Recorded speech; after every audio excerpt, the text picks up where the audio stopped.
If not, I shall declare that through her local history work, many of you will know her History of Marion, for example, which is one of the most successful of the local histories that's been produced in South Australia. I don't really think she needs any more introduction than that. She's here to talk to us about her own experiences and her family experiences in the history of South Australia. Would you please welcome Alison Dolling.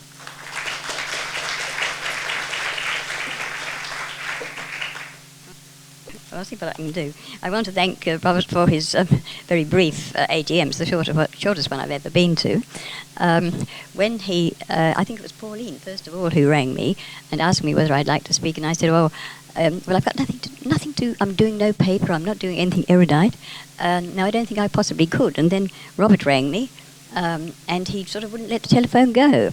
And so in the end, he said, well, I'm sure with your interest in local history, you would be able to find something to talk about.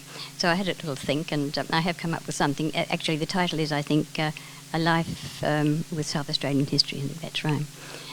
Well, today, this afternoon, I just wrote out a few odd notes before I thought, well, these are the things I thought about while I've been doing my preparation.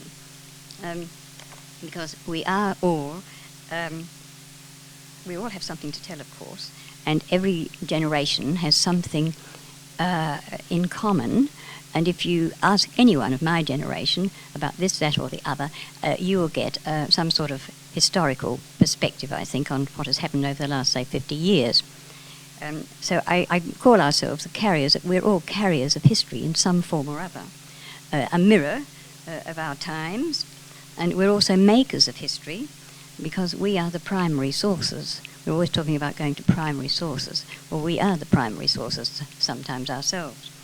And then I think our decisions and the direction of our activities and the people we are associated with and what we reject and accept flow into the mainstream of events. So I think it's very important as to the decisions we make in our society. And on another note, I started thinking about myself in relation to history, and I thought, well, the life I've been through is a sort of making of an Australian. I feel that we're born in Australia, but we're not born Australians necessarily. We have to become Australians by some sort of osmotic process.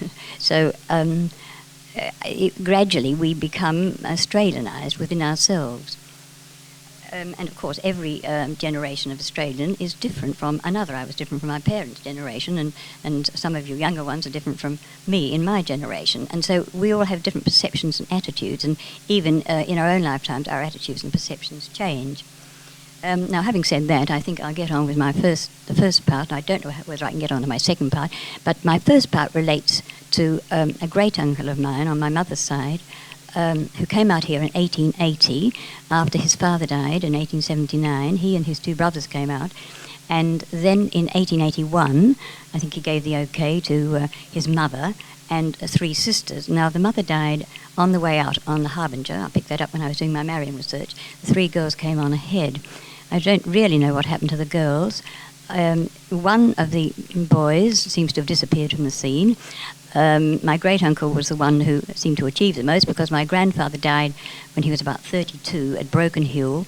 I don't know whether it's so or not, but I was told by my mother that at that particular time, about the 1880s, 1884 to 8, I suppose my grandfather died in 1888, that the miners, if they wanted to claim any mine or a site, had to sleep out overnight, and my grandfather unfortunately caught pneumonia and died. My mother was at the age of 18 months or something like that. Anyhow, I'll get on to John William Thistleton. That was his name, and he came out, I think he was about 22 when he came out. He died in at the age of 36 or 37, something like that, in 1896. And I'll briefly tell his story. I have to read it.